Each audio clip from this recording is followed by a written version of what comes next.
तो hi guys, doctor Vishal this side. And ये video है रिगार्डिंग योर एफएमजी एग्ज़ाम की। जो एग्ज़ाम डे होता है वो लाइक क्या क्या उस दिन हम लोगों को ध्यान रखना रहता है एंड कैसे कैसे क्या क्या करना होता है, क्या क्या होता है पूरा प्रोसीजर। तो लाइक एग्ज़ाम डे वाले दिन आपको अराउंड आधे से 1 घंटे पहले अपने सेंटर पे पहुंच जाना है। आई डोंट नो, अभी आपके फॉर्म्स आई गेस नहीं आए हैं। तो आप जो लोग स्पेशली गौतम नगर में हैं, तो उनके लिए बोलूँगा मैं कि आप अपने आसपास वाले ही सेंटर फिल करना, लाइक दिल्ली दिल्ली एनसीआर गुड़गांव और यही, तो इनमें से ही आपको कोई ना कोई सेंटर मिल जाएगा। एंड गौतम नगर से बसेस वगैरह सारी कोचिंग्स वगैरह अवेलेबल कराती हैं, तो वो आप लेके इजीली आप अपने एग्ज़ाम सेंटर पे टाइम पे पहुंच सकते हो। देन की एग्ज़ाम डे दिखता कैसा है, लाइक जो एग्ज़ाम वाला दिन होगा वो कैसा दिखेगा। तो आप सुबह पहुंचेंगे अपने एग्ज़ाम सेंटर पे, सबसे पहले आपके बाहर जो है वो डॉक्यूमेंट्स चेक करे जाएंगे। डॉक्यूमेंट्स चेक करने के बाद वो उस पर एक अपनी स्टैंप लगा देंगे एंड आपको हॉल नंबर एंड फ्लोर बता देंगे कि इस फ्लोर पे इस हॉल नंबर में आपको एग्ज़ाम जाके देना है।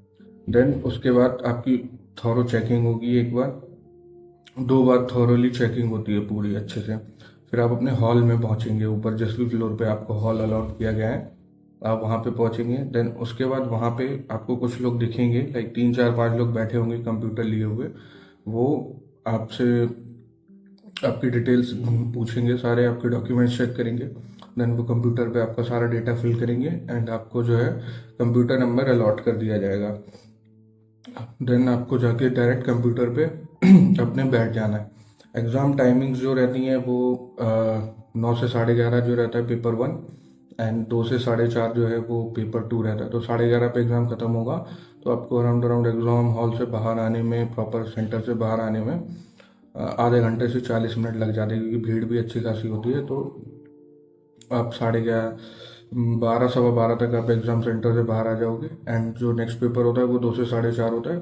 तो आपको अराउंड 1:30 बजे तक अंदर पहुंच जाना है, आधे घंटे एग्ज़ाम शुरू होने से पहले पहले तक, क्योंकि आधे घंटे पहले ही एंट्री वो बंद कर देते हैं।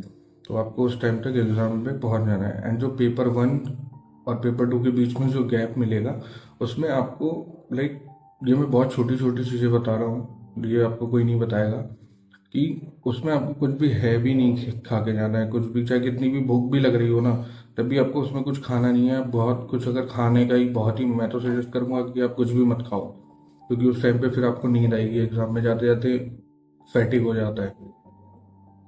बट बट अगर आप कुछ खाना ही चाह रहे हो तो आप कुछ बहुत बेसिक हल्का, स्पेशली आप, मैं रिकमेंड करूँगा कि आप फ्रूट्स वगैरह कुछ खा सकते हो। मैं तो 2 रेड बुल पी के गया था डायरेक्ट, तो ताकि मुझे नींद ना आए, क्योंकि मुझे नींद थोड़ा जल्दी आने लगती है। क्योंकि लाइक स्टार्टिंग में आप पूरा अलर्ट रहते हो, 2 सेट तक आप पूरा अलर्ट रहते हो, 1 से 100 क्वेश्चन तक।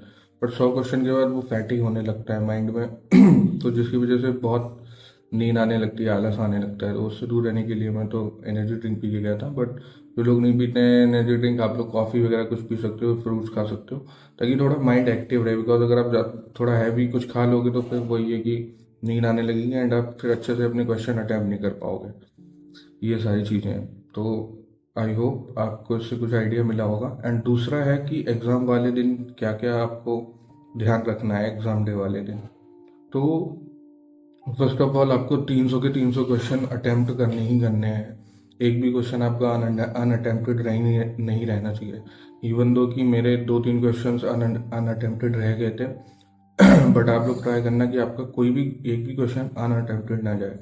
अब अगर आप क्वेश्चन स्किप भी कर रहे हैं, ठीक है, कोई ऐसे भी बहुत सारे क्वेश्चन मिलेंगे जिनमें आपको कोई आइडिया नहीं है कि इसमें क्या लगाना है, क्या ऑप्शन है, इसमें क्या मारे, ठीक है।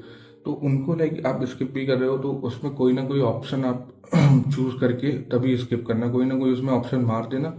देन उसके बाद उसको स्किप करना, मार्क कर देना एंड देन स्किप कर देना। ऐसा सीधा बिना क्वेश्चन मार्क करे आपको स्किप नहीं करना है।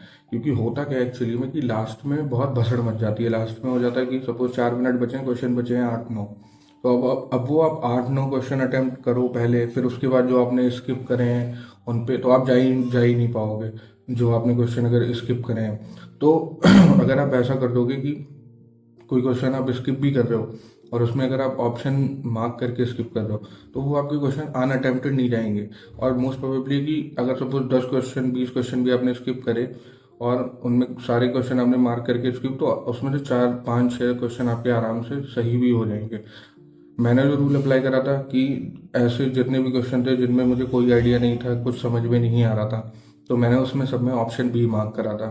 ये मेरे को एक स्ट्रेटेजी बताई थी, लाइक हम फार्मा के जो टीचर हैं रंजन पटेल सर ने बताया था कि जितने भी सपोज 20 30 जितने भी क्वेश्चन आपको नहीं आ रहा है पूरे पेपर में, तो इट्स बेटर कि आप सब में एक ही ऑप्शन मारो। ऐसे क्वेश्चन जिनमें कोई हवा ही नहीं लग रही, कुछ समझ ही नहीं आ रहा है, ठीक है, ऑप्शन एलिमिनेट करके भी कुछ नहीं हो रहा है, कुछ समझ नहीं आ रहा है, तो ऐसे क्वेश्चंस में आपको एक ही ऑप्शन मानना है। सारे क्वेश्चंस में एक ही ऑप्शन पे टिक करना है।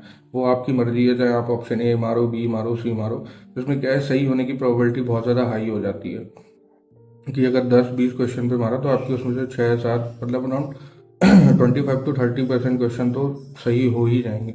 मेरे हुए भी थे, ठीक है, तो ये आप ट्राई कर सकते हो। दूसरी बात कि एग्ज़ाम में ऐसा भी बहुत होता है कि लाइक स्टार्टिंग का जो सेट है 3 सेट स्टार्टिंग पेपर 1 में होंगे, 3 सेट आपके पेपर 2 में होंगे, 50 क्वेश्चन के 3 सेट आते हैं, टोटल 6 सेट होंगे। तो मोस्टली होता क्या है कि स्टार्टिंग में ही आपको टफ क्वेश्चन ज़्यादा दिखेंगे, लाइक कि 10 क्वेश्चन स्टार्टिंग के टफ आ रहे हैं, तो होता क्या है कि वो थोड़ा आपकी मेंटल स्टेबिलिटी को हिलाने के लिए ऐसा एग्जामिनर करता है।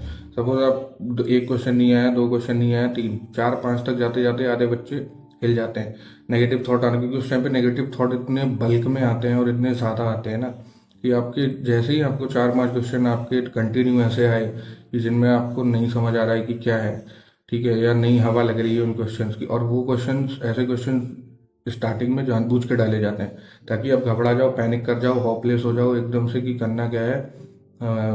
इस वजह से एग्जामिनर आपको टेस्ट करने के लिए क्वेश्चन डालता है।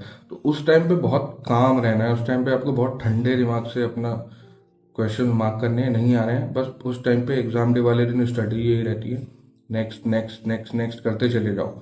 होपलेस नहीं होना है, दिमाग अपना खराब नहीं करना है कि 10 क्वेश्चन नहीं आ रहे लगातार, ये तो 7वां क्वेश्चन है, ये तो मुझे अब लगातार 7 क्वेश्चन नहीं आ रहे, क्योंकि नेगेटिव थॉट आना तुरंत शुरू हो जाएगा। आपके 5 6 क्वेश्चन आपको नहीं आए तो माइंड एकदम से आना लगेगा कि भाई हो गया, मेरा पेपर खराब हो गया, अब क्या होगा, ये वो, मेरा तो हो ही नहीं पाएगा। ये सारी चीज़ें आपके दिमाग में तुरंत आना शुरू हो जाएंगी। वैसे कि ये बात अभी आप उतना कोरिलेट नहीं कर पाओ, बट एग्जाम डे वाले दिन जब आप एग्जाम दे रहे होगे उस टाइम पे ये चीज़ें आप कोरिलेट करोगे कि मैं बोल क्या रहा हूँ। तो उस टाइम पे आपको बहुत काम रहना है, बहुत ठंडे दिमाग से काम लेना है, आराम से। नहीं आ रहे 10 क्वेश्चन, कोई दिक्कत नहीं है, 11वां आएगा, और 11वां रियल में आएगा।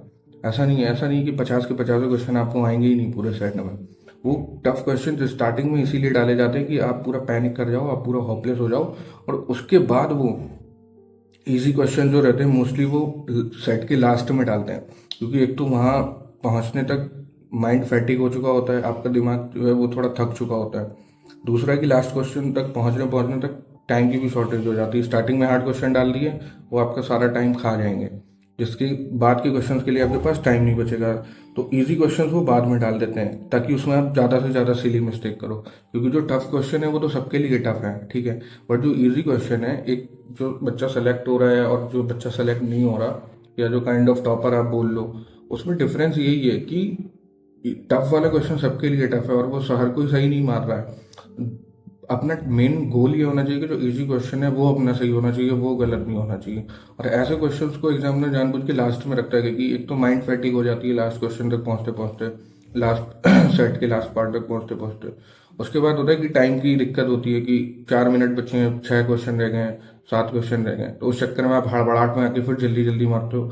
पूरा प्रॉपर आपने बस जल्दी एक तो नज़र मारी क्वेश्चन में ऑप्शन में कि हाँ इसका ये मुझे ये लग रहा है, उसमें आपने पढ़ाई नहीं ढंग से, not true, not correct, correct, false पूछ रहा है, नॉट फॉल्स पूछ रहा है। फॉल्स पूछना होगा तो वो डायरेक्ट फॉल्स नहीं पूछेगा, नॉट करेक्ट लिख देगा। तो आपने बस नज़र गई आपकी करेक्ट पूछ रहा है, आपने आंसर मार दिया।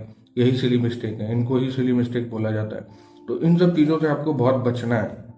ये मैं कुछ आपको एग्जामिनर्स की ट्रिक्स बता रहा हूँ क्योंकि ये जानबूझ के करते हैं। क्योंकि मेरे एग्जाम में भी यही हुआ था, स्टार्टिंग में नहीं आ रहे थे भाई, 6-7 क्वेश्चन सेट के नहीं आते हैं लगातार, या देगा भी तो स्टार्टिंग में 2-3 क्वेश्चन इजी दे देगा, फिर 8-10 आपको एकदम टफ क्वेश्चन दे देगा, ताकि आप पूरा हिल जाओ, ताकि आपका दिमाग पूरा हिल जाए, आप होपलेस हो जाओ, और फिर उसके जस्ट बाद एकदम से इजी क्वेश्चन आ जाएंगे, तो उनमें भी आप पैनिक करके, उनमें भी आप सिली मिस्टेक करके गलत आंसर मार्क कर रहे हो।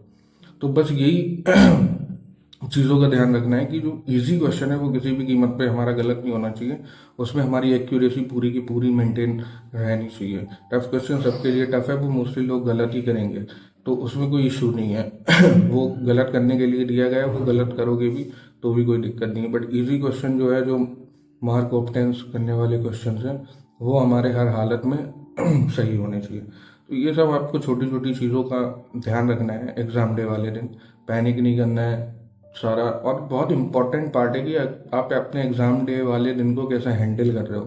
ठीक है, मैंने बहुत से ऐसे भी लोग देखे हैं कि बहुत ज़्यादा पढ़े हैं, लेकिन एग्ज़ाम डे वाले दिन पैनिक कर गए, होपलेस हो गए, एनजाइटी अटैक आ गया उनको, और उनका फिर एग्ज़ाम पूरा ख़राब हो गया, जबकि उनकी प्रिपरेशन काफ़ी अच्छी थी, काफ़ी अच्छे से उन्होंने तैयारी करी थी, लेकिन वही एनजाइटी की वजह से, और वो हो जाता है, नेचुरल फिनोमिना है, उसमें कोई वो नहीं है कि वो। और बहुत से ऐसे भी देखे कि उतना अच्छे से नहीं भी पढ़े। ठीक है, मैं ही अपना एग्जांपल दे रहा हूँ कि कोई मैंने बहुत ताबड़तोड़ तरीके से और वैसे नहीं पढ़ा, बट वही कि एग्ज़ाम डे वाले दिन मैं थोड़ा ठंडे दिमाग से काम चीज़ों को सॉल्व कर रहा था, माइंड काम करके, तो वो चीज़ सॉल्व आउट हो गई सारा। वही है कि एग्ज़ाम डे वाले दिन आपको बहुत हैंड, एक आपने जो प्रिपरेशन करी है वो एक तरफ है, जो आप प्रिपेयर करके जा रहे हो अच्छी बात है। जो आपने रिवीजन करें, क्वेश्चन सॉल्व करें, वो सारी चीज़ें बहुत अच्छी चीज़ है, बट उतना ही इम्पोर्टेंट है कि आप एग्ज़ाम डे वाले दिन के प्रेशर को हैंडल कैसे कर रहे हो, वो एग्ज़ाम डे वाला दिन आपका जा कैसा रहा है। अगर वो अच्छा नहीं गया तो फिर पूरी प्रिपरेशन, वो आपने कितनी भी अच्छी करी हो, कुछ भी करा हो, वो कोई नहीं पूछने आने वाला है कि आपने कितने घंटे पढ़े, कितने एमसीक्यू सॉल्व करे, कितना क्या किया। तो बहुत अच्छे से, बहुत ध्यान से, ये छोटी छोटी बहुत बेसिक चीज़ें हैं, कोई बताता नहीं है कि ये आपको बहुत छोटी चीज़ें लग रही होंगी, बट इन पे अगर आप काम कर लोगे तो लाइक आपको एग्ज़ाम डे वाले दिन बहुत हेल्प हो जाएगी।